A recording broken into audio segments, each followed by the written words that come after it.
The streets of London start whispering in late October. Shop windows glow orange. Bakeries breathe cinnamon. And the air tastes faintly of sugar and smoke. But the usual pumpkins and cobwebs are changing. Halloween is no longer just decoration. It's dinner. Across, the Oak chefs and home cooks alike are transforming the symbols of fright into flavors of delight. Every decoration, every costume, every ghostly icon is finding a new life on the plate. It begins with the decorations, the kind that used to hang in windows. Now reimagined as edible art. Paper bats become dark chocolate crisps that flutter when lifted. Candles melt into caramel drips over toffee apple cakes. Even the cobwebs have a recipe.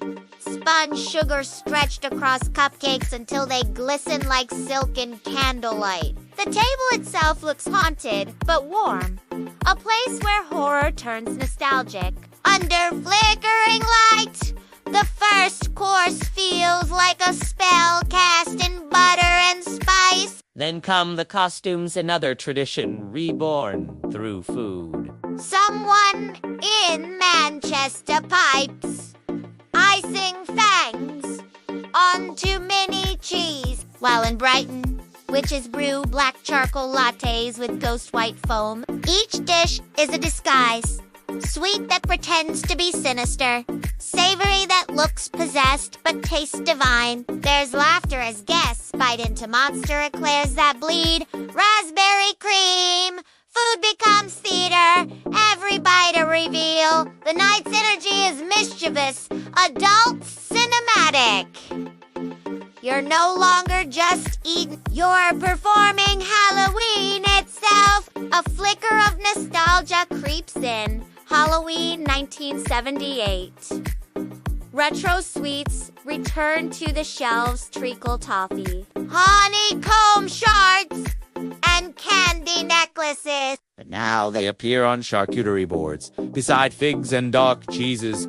A meeting of eras on one oak table. Old horror films play on background walls, silent and grainy, while the flavors feel new and alive. There's something poetic about it, how an old fear, when revisited, becomes comfort food. The UK has found its own accent in the language of Halloween.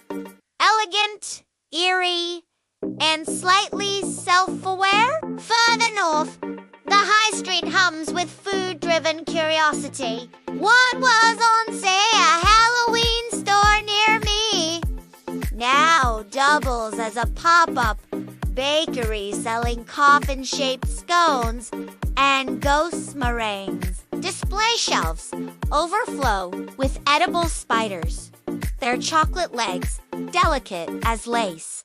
Behind the counter, baristas pour, latest dusted with cinnamon skulls. Even the change join in. Preda Mangeres. Pumpkin soup glows brighter. Costa's cups turn midnight black. Halloween isn't imported here anymore. It's being rebuilt, one recipe at a time. And then there's the chaos of Spirit Halloween meets Mars Attacks. A collision of American spectacle and British wit. Neon cupcakes beam in alien green.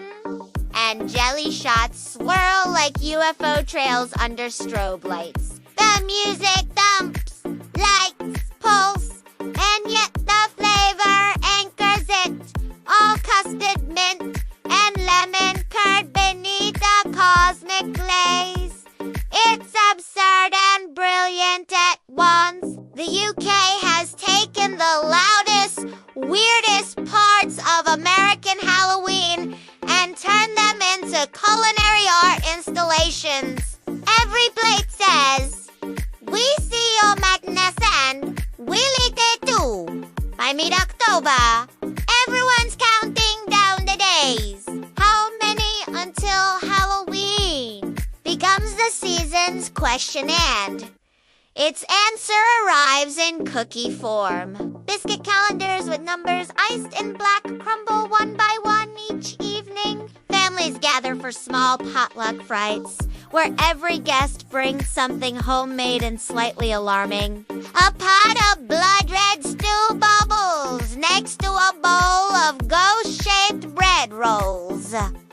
Steam fogs the windows, laughter spills out, and the line between eerie and cozy blurs completely. In the suburbs, a different ritual unfolds.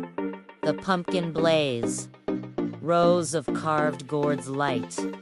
Entire gardens. Their flickering faces soft and edible. Chefs scoop the pulp into risottos while children roast seeds on trays, dusted with salt. Every flame becomes a reminder that Halloween food is alive, born from waste, turned to warmth. It's sustainability with a store. The scent of nutmeg and smoke becomes the perfume of the season. And when you see 1,000 pumpkins burning against the night sky, you realize it's not about fright anymore. It's about glow. The next morning, carving continues indoors.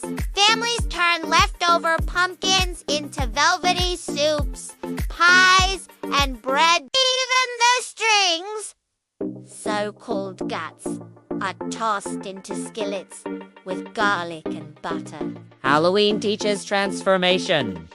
What once was decoration becomes nourishment. Mothers laugh as children spoon soup into hollowed-out shells and pretend they're drinking from cauldrons. Old traditions get recycled through taste. It's not just about candy anymore, it's about creativity. Speaking of candy, the aisles at Walmart equivalent UK supermarkets have become a kind of art gallery. Rows of sweets are repackaged like luxury confections. Gold-wrapped fudge, crystal-coated lollipops, artisan caramel skulls. Each one whispers of nostalgia while dazzling in presentation. Customers linger longer, photographing shelves that sparkle like treasure troves. The candy economy has evolved. It's about spectacle now, not quantity. And the smell sugar spice, vanilla hangs in the air like perfume for memory. Finally, the party begins. Kitchen lights dim, playlists thump, and snacks become centerpieces. UK twist on snack for Halloween party ISNT. Just to title it S. A mood board made edible. Bowls of popcorn dyed orange and black. Crisps shaped like bats. Dips that bubble with dry ice fall. Everything moves. Steam, color, laughter. Guests wander from one table to the next. Each dish a little performance of transformation. Someone bites into a cookie shaped like a jack-o'-lantern and grins like one. The night feels endless, cinematic, alive with appetite. Halloween has become not just a holiday, but a full course narrative told in flavors, textures, and light. As the fog clears and plates empty, a quiet realization settles in. Halloween food in the UK isn't imitation, it's adaptation. It borrows the pageantry but writes its own story in buttercream and spice. Every bite honors both the old and the new. The memory of American horror and the calm elegance of British taste. The costumes, the decor, the nostalgia, they all dissolve into flavor. You can feel it in the crunch of a sugar skull, the warmth of a roasted pumpkin, the chill of a mint glaze under candlelight. Halloween! Once something borrowed has become something truly shared. And as dawn creeps in, the last pumpkin pie cools by the window, a quiet symbol of how fear became feast. The UK didn't just celebrate Halloween, it reimagined it and then served it for supper.